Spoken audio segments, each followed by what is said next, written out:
നമസ്കാരം. ദുഃഖം പങ്കിടാൻ തടവ് പുള്ളികൾക്ക് പരോൾ അനുവദിക്കാമെങ്കിൽ എന്തുകൊണ്ട് സന്തോഷം പങ്കിടാനും അനുവദിച്ചുകൂടാ?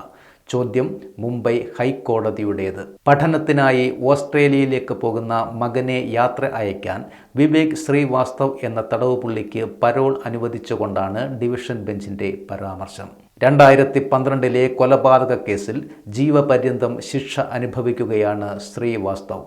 വിദേശത്ത് പോകുന്ന മകൻ്റെ പഠനച്ചെലവിന് ക്രമീകരണം നടത്താനും യാത്ര അയക്കാനും പരോൾ അനുവദിക്കണമെന്ന ആവശ്യം പ്രോസിക്യൂഷൻ എതിർത്തു. എന്നാൽ ദുഃഖം പോലെ ഒരു വികാരമാണ് സന്തോഷമെന്നും ദുഃഖം പങ്കിടാൻ അവസരം നൽകുന്നു എങ്കിൽ സന്തോഷത്തിനും അത് വേണമെന്നും കോടതി ചൂണ്ടിക്കാട്ടി. തടവ് ശിക്ഷ അനുഭവിക്കുന്നവൻ ആരുടെയെങ്കിലും മകനോ ഭർത്താവോ പിതാവോ സഹോദരനോ ആകാമെന്നും പുറം ലോകവുമായി ബന്ധപ്പെടാനും കുടുംബകാര്യങ്ങൾ നിർവഹിക്കാനും സ്വാഭാവികമായി ഹ്രസ്വകാലത്തേക്ക് അവർക്ക് പരോൾ അനുവദിക്കേണ്ടതുണ്ട് എന്നും കോടതി പറഞ്ഞു.